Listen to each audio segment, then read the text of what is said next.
लबतिया गई है बनारस किला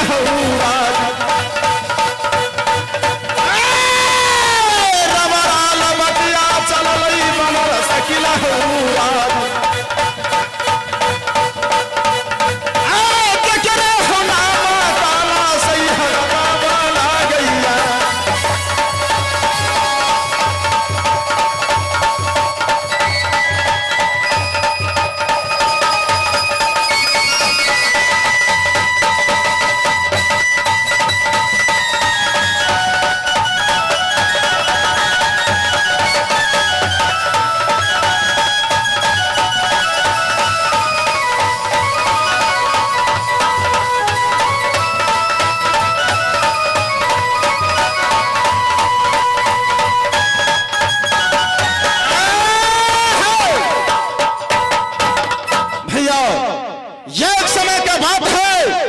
ये काम को कारण लड़ाई उठा था राज सोहलीगढ़ में।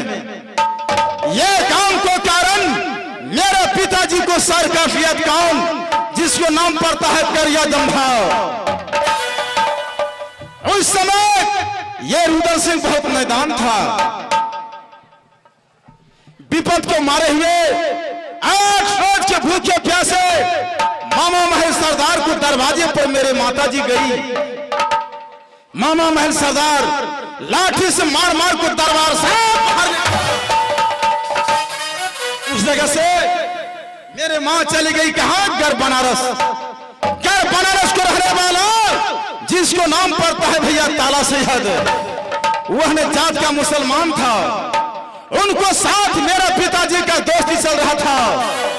उस नाते से मेरे मां को बिन मां को रखा चाचा सैयद सरदार को, और ये रुद्र सिंह को पोषपाल को जवान किया। कुछ दिन का बाद मैं अपने मां से पूछा किस प्रकार मेरे पिताजी का मौत हुआ था, सो बताओ। सभी कहानी मेरे माताजी कह गई। उस जगह से भाई अकबर को साथ कर बनारस में देगा तलवार सीकर मैं होशियार बन। ये 51 किला मैं लूटना शुरू किया। ये 51 किला कैसे लूटा भैया और किस प्रकार से राज महब्बा किला बस्ती बनाया हूं, वो कहानी कहते हैं।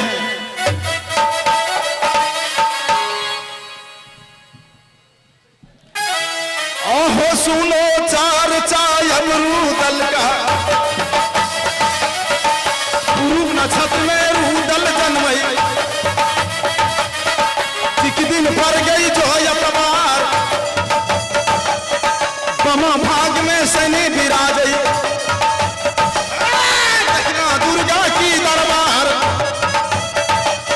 खरा लोहा पर काली माता, काली माता रह सहाय। पूरब लूटा पुर पाटन को,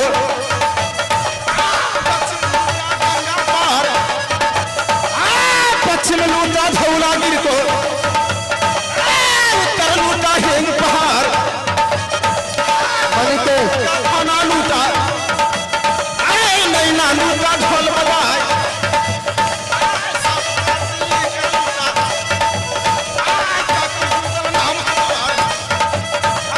जग लगा कोई अगरा लूटा।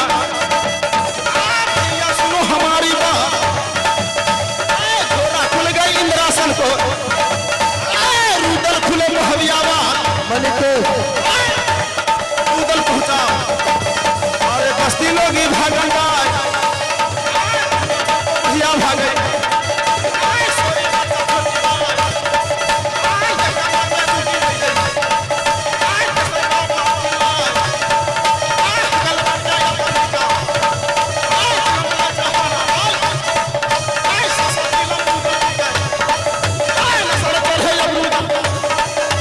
कमलवान लिया परवार और देश देश को छतरी जाने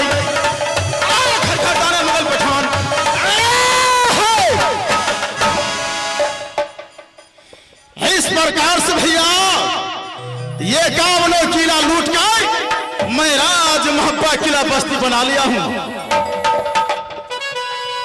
इतना देर से आवाज लगाता हूं लेकिन ना जाने मैन गेट के दरबारी कहां चला गया।